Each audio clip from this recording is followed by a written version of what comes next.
दोस्तों, आप जब भी किसी मोबाइल या लैपटॉप रिपेयर करने वाली शॉप गए होंगे तो आपने देखा होगा कि इन इंस्ट्रूमेंट्स में छोटी-छोटी चिप, सीपीयू, ट्रांजिस्टर वगैरह मौजूद होते हैं। यानी आपको यहाँ से इस बात का अंदाज़ा हो गया होगा कि ये तमाम इलेक्ट्रॉनिक्स से रिलेटेड चीज़ें इन छोटी-छोटी माइक्रोचिप्स की वजह से चलती हैं। ये माइक्रोचिप सेमीकंडक्टर्स से मिलकर बनी हुई होती हैं और मुख्तलिफ प्रोसेस से गुजारने के बाद इसका वजूद अमल में आता है। तो चलिए दोस्तों, आज हम माइक्रोचिप की मैन्युफैक्चरिंग के बारे में कंप्लीट स्टडी करेंगे। मुझे यकीन है कि इस वीडियो को देखने के बाद आपको किसी भी दूसरी वीडियो को देखने की ज़रूरत नहीं पड़ेगी। हम स्टेप बाय स्टेप इसकी मैन्युफैक्चरिंग को लेकर चलेंगे। सबसे पहले सेमीकंडक्टर की मैन्युफैक्चरिंग में सबसे जो कॉम्प्लेक्स स्टेप आता है वो इसका पहला स्टेप होता है, जिसमें हम सैंड को सिलिकॉन में कन्वर्ट करते हैं। चलिए अब इसको ब्रीफली डिस्कस करते हैं। ये मालूम है कि अर्थ के ऊपर सेकंड अबंडेंट एलिमेंट जो पाया जाता है वो सैंड होती है और ये एक ओपन एनवायरनमेंट में पाई जाती है, जिसकी वजह से ये रॉ मटेरियल कंसिडर किया जाता है। सैंड टू सिलिकॉन के प्रोसेस में कन्वर्ट करने के लिए हमें कॉम्प्लेक्स फिजिकल और केमिकल प्रोसेस की ज़रूरत पड़ती है। क्योंकि सैंड को सिलिकॉन में कन्वर्ट करना कुछ आसान काम तो नहीं होता, इसलिए सबसे पहले हम इस सैंड को साफ करते हैं मुख्तलिफ केमिकल के साथ। उसके बाद इसके अंदर हमें यह भी मालूम है कि ऑक्सीजन मौजूद होती है, इसलिए हमें सिलिकॉन में कन्वर्ट करने के लिए सबसे पहले इसके अंदर से ऑक्सीजन को रिमूव करना होगा।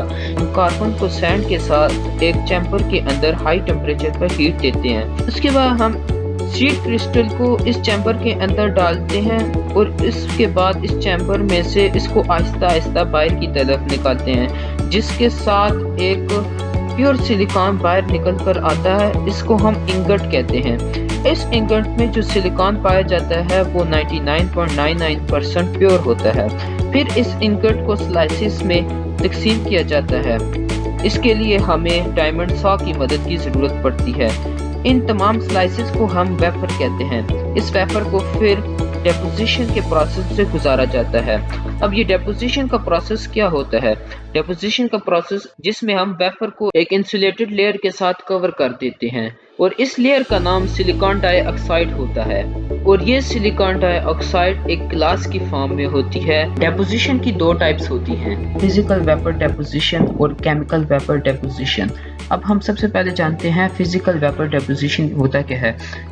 इस प्रोसेस में हम एक चैम्बर के अंदर सिलिकॉन वेफर को लेते हैं और एक मेटालिक प्लेट को लेते हैं और जब हम इस मेटालिक प्लेट को नीचे से हीट या एनर्जी देते हैं तो इसके इलेक्ट्रॉन जंप करके सिलिकॉन वेफर के ऊपर आ जाते हैं और यहाँ पे ये एक लेयर बना देते हैं और इस प्रोसेस से बनने वाली लेयर को हम फिजिकल वेपर डेपोजिशन कहते हैं। इसके बाद हम दूसरे प्रोसेस की तरफ आ जाते हैं। इसके पास दूसरा प्रोसेस होता है केमिकल वेपर डेपोजिशन।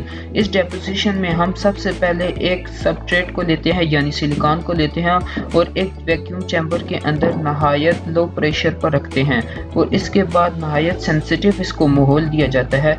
फिर इस वैक्यूम चैम्बर के अंदर कुछ गैसेस को भेज दिया जाता है और जब ये गैसेस सिलिकॉन की अपर सरफेस के साथ रिएक्ट करती हैं तो ये वहाँ एक लेयर बना देती हैं और ये लेयर एक इंसुलेटर की तरह रिएक्ट करती है।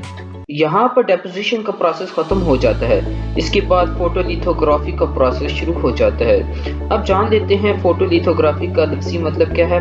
फोटो का मतलब है लाइट, लिथो का मतलब है स्टोन और ग्राफी का मतलब है राइटिंग। चलिए अब इसके प्रोसेस के बारे में कुछ डिस्कशन कर लेते हैं। जब हमने डेपोजिशन के प्रोसेस में जो लेयर वेफर के ऊपर लगाई थी और इसको हमने सिलिकॉन डाइऑक्साइड का नाम दिया था, इसके ऊपर हमने एक और फोटो रेसिस्ट की लेयर लगाई है और हमें मालूम है कि फोटो रेसिस्ट की दो तरह की लेयर होती हैं। एक होती है पॉजिटिव फोटो रेसिस्ट और एक होती है नेगेटिव फोटो रेसिस्ट। सबसे पहले हम पॉजिटिव फोटो रेसिस्ट के बारे में डिस्कशन कर लेते हैं।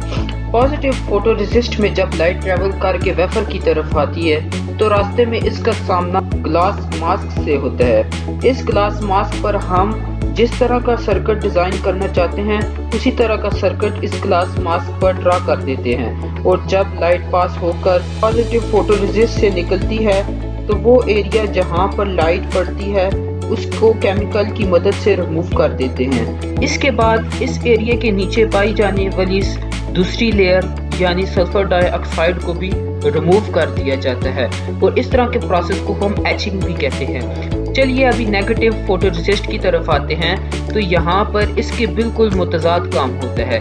यहाँ पर जहाँ पर लाइट पड़ती है वो एरिया हम सेव रखते हैं, जबकि उसके अलावा दूसरा एरिया हम केमिकल की मदद से या एचिंग की मदद से रिमूव कर देते हैं। और फिर उसी तरह हम दूसरी लेयर की सल्फर डाइऑक्साइड को भी रिमूव कर देते हैं। इसी तरह हम वेफर के ऊपर इस प्रोसेस को बार बार करते हैं। यहाँ पर हमारा फोटोलिथोग्राफी का प्रोसेस खत्म हो जाता है। इसके बाद हमारा जो नेक्स्ट प्रोसेस शुरू होता है उसका नाम है इम्प्लांटेशन ऑफ इम्प्योरिटी। इस प्रोसेस में हम डोपिंग करते हैं इम्प्योरिटीज को वेफर के उन हिस्सों पे जहाँ पे हमें कंडक्टिविटी की जरूरत होती है। सबसे पहले ये जान लेते हैं कि सेमीकंडक्टर इम्प्योरिटी की गैर मौजूदगी में इंसुलेटर की तरह रिएक्ट क्यों करता है।